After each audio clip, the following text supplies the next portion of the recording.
Salve, salve, rapaziada vascaína, chegando com as notícias curtinhas do nosso Vasco.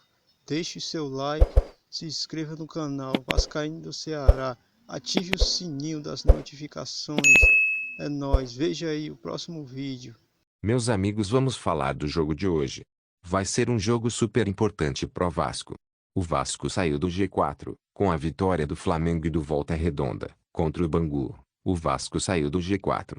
Mas pode voltar hoje à noite com uma vitória, e podemos pular para terceiro. Então hoje é um jogo super importante. A gente vai pegar o último colocado da tabela, que é o Boa Vista, que em 8 jogos perdeu 6 e empatou 2. Sofreu 16 gols e fez apenas 6 gols, então é obrigação do Vasco ganhar esse jogo.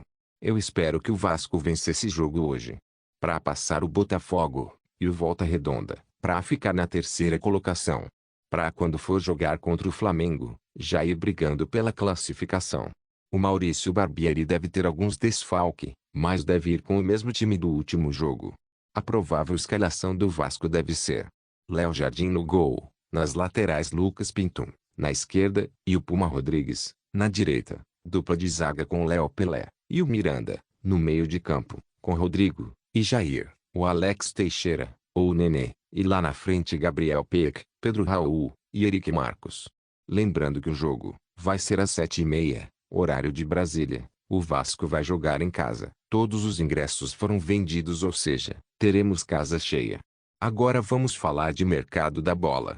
O Vasco que finalmente vai anunciar a volta do nosso cria da base Andrei Santos. Ontem à noite teve um acordo entre o Vasco e o Andrei para o pagamento do valor que o Vasco tinha que pagar. O Andrei aceitou o Vasco parcelar em 3 vezes. O Andrei ficou muito contente. Ele tá muito motivado de estar voltando para casa. Já quer voltar a treinar na terça-feira, quem sabe estrear no jogo contra o Flamengo. Na minha opinião, foi uma contratação de peso. Tinha muitos clubes de olho nele: o Palmeiras, o Flamengo, o Corinthians, e até o Fluminense com inveja, tava querendo. Mas o Vasco conseguiu.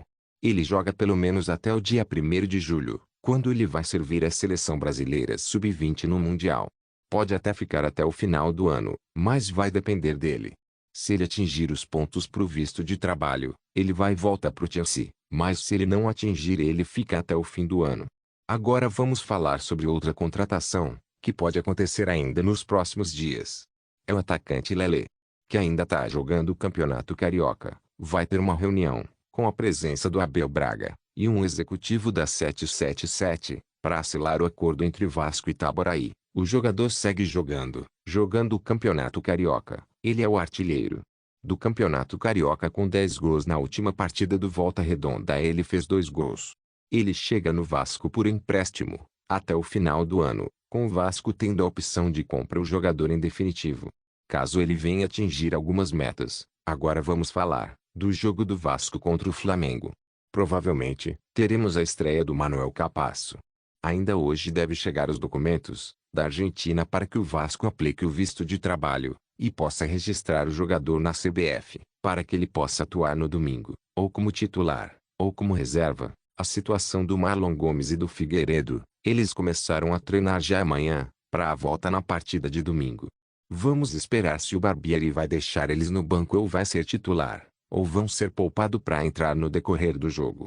Já o Bambu é a mesma situação. Já o Orelhano não é tão simples. Ele segue em tratamento em fortalecimento muscular, e a tendência é de que ele volte na segunda fase da Copa do Brasil, e nas semifinais do Carioca caso o Vasco se classifique. Essas foram as notícias curtinhas. Até a próxima.